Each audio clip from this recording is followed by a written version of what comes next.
कितनी खुशहाल है सारी दुनिया, कितना वीरान है ये घर देखो। कश्मीरी पंडितों की रिहाइश कभी यहां हुआ करती थी, लेकिन आज आपको बस खंडहर बनी इमारतें ही नजर आएंगी।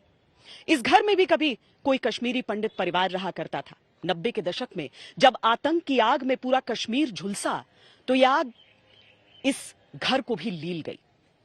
शायद इसके जो मालिक रहे होंगे वो लौट नहीं पाते हैं यहां पर। यह विश्वास उनको कौन दिलाएगा? यह विश्वास क्या ये कश्मीर दिलाएगा? क्या सरकार की तरफ से दिलाई जा रही सुरक्षा उन्हें वापस लौटने का हौसला देगी? कश्मीरी पंडितों से जुड़े हुए सवाल तमाम हैं।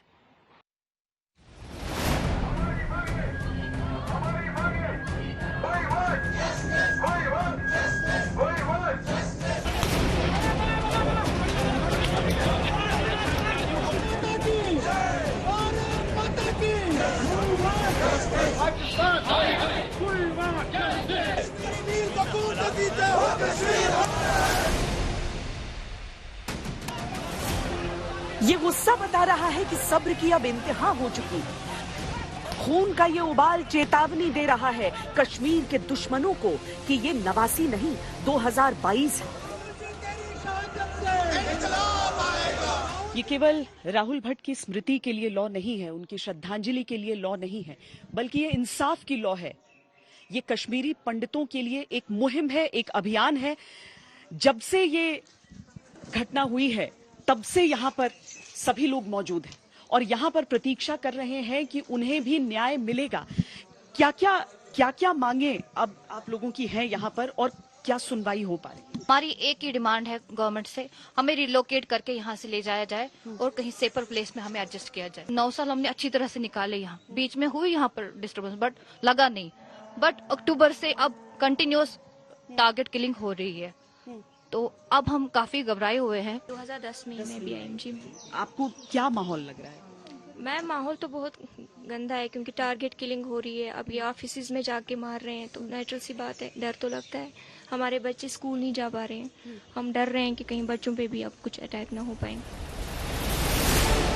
जब से घाटी में पंडित लौटने लगे, कश्मीर फिर से जन्नत बनने लगा। कश्मीर के गुनहगारों को यह मंजर रास नहीं आया। टारगेट किलिंग इन दहशतगर्दों की वो साजिश है जिसके निशाने पर कश्मीरी पंडित सबसे अधिक है।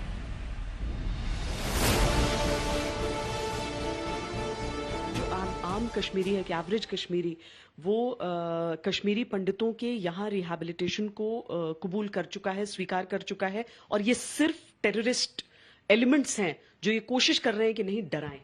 बिल्कुल, देखिए जिस तरह कश्मीरी पंडितों की वापसी होने वाली थी और जो हो रही थी, मैक्सिमम जो कश्मीरी पंडित्स थे वो वापस आ रहे थे। अब सिर्फ ये नहीं है कि उनको रिहैबिलिटेट करना था, वो खुद से भी आ रहे थे, खुद से भी वापस जो है जिनके ऑलरेडी यहाँ पे लैंड थी या जितनी प्रॉपर्टीज थी उनको वापस डेवलप कर रहे थे, अपने आप से कर रहे थे। और मैक्सिमम जो अभी पॉलिटिकल सिनेरियो अगर आप देखें, पॉलिटिकल सिनेरियो में भी कश्मीरी पंडित्स खुल के पार्टिसिपेट कर रहे थे। तो कहीं ना कहीं ये एक फ्रस्ट्रेशन ही नजर आ रही है, जो नहीं चाहते कि यहाँ पे वो लोग वापस आए और यहाँ पर वो जो है एक पीसफुल माहौल क्रिएट वापस हो। हम लोग वापस जो 89 से पहले यहाँ का भाईचारा था वो वापस ये हो। ये तो बेसिकली उनका कमाना ही इस चीज पे है। क्या कहेंगे, नॉर्मलसी नहीं दिख रही है?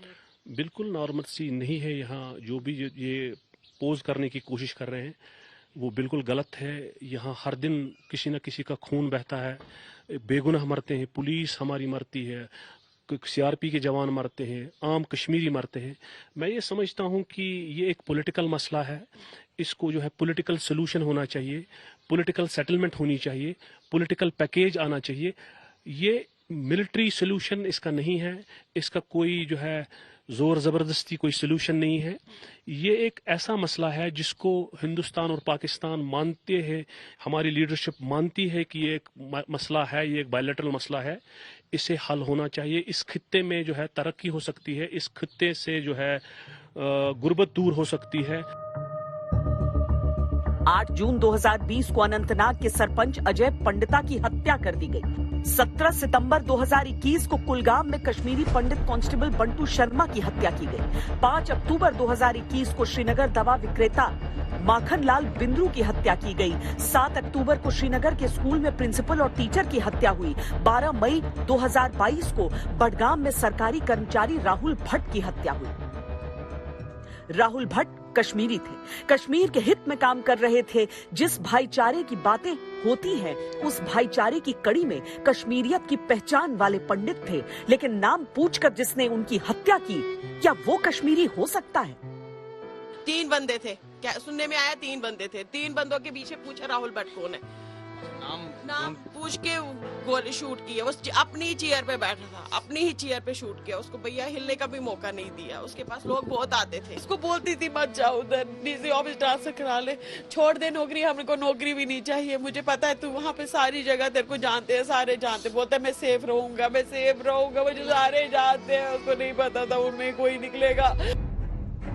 ये सवाल अब जन्नत से ही उठ रहा है कि कश्मीरियत के नाम पर नफरत का एजेंडा चलाने वाले लोग कब तक छिपे रहेंगे?